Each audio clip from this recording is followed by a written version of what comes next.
Bonjour chers amis, je pense que vous vivez toujours dans la lumière de Pâques et nous allons regarder l'évangile du deuxième dimanche de Pâques, non pas sous l'angle de la miséricorde, mais plutôt en regardant le déroulement de l'apparition à saint Thomas.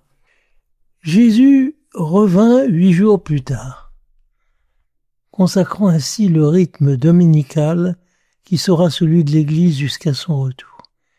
Étant entendu qu'il est ressuscité le premier jour de la semaine juive, évidemment, il inaugure un nouveau rendez-vous sacré auquel les chrétiens essaieront d'être fidèles.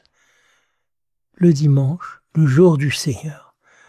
Notons que dans les premiers temps du christianisme, ce jour n'était pas férié. Il ne figurait ni dans le calendrier des Juifs, ni dans celui des païens. C'est dire que les fidèles devaient se lever très tôt pour se retrouver, pour participer à la messe dominicale avant leur journée de travail. Par là, la vie chrétienne s'inscrit dans les cycles temporels qui rythment la vie des hommes. Viendront après l'année liturgique avec ses différentes fêtes, les mois consacrés à certains mystères, les années saintes, etc. Mais ne nous y trompons pas, il ne s'agit pas pour les disciples de Jésus de s'installer dans le temps mondain et de vivre seulement au rythme des saisons. Le christianisme n'est pas une religion de la nature.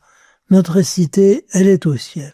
Nous organisons un peu notre séjour sur terre, mais juste assez pour y prendre notre élan vers le ciel. Le grand mérite du calendrier tel que l'ont forgé les chrétiens du temps passé, c'est qu'il est une constante référence au Christ, à sa vie, mais aussi à son action dans la vie des croyants.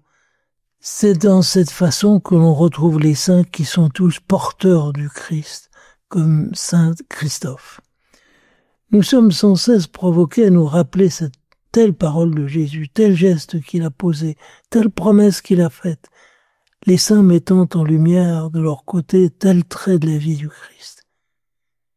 Des fils se tissent ainsi entre le ciel et la terre, et nous pouvons alors, jour après jour, nous rappeler ce que Jésus a dit et fait dans les moments analogues, ou ce qu'ont vécu saint François, sainte Thérèse de Lisieux.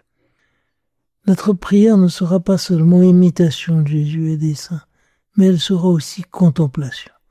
Car dans le clair-obscur de la foi, il y a bien quelqu'un qui se donne parfois à voir, à entendre, à sentir et même à toucher. Il ne s'agit pas de le laisser à la porte. Il a d'ailleurs le don d'apparaître là où on ne l'attendait pas et sans prévenir. Mais tout cela est marqué du signe de l'attente. La cité sainte n'est plus très loin, mais elle n'est pas encore advenue. Le Christ est présent dans l'hostie sainte, mais nous disons encore « Viens, Maranatha » au moment précis où il apparaît. Nos rites n'ont pas pour but de reproduire de façon imagée ce qui s'est passé à Capharnaüm ou au Cénacle, mais de faire grandir notre faim des dons du ciel.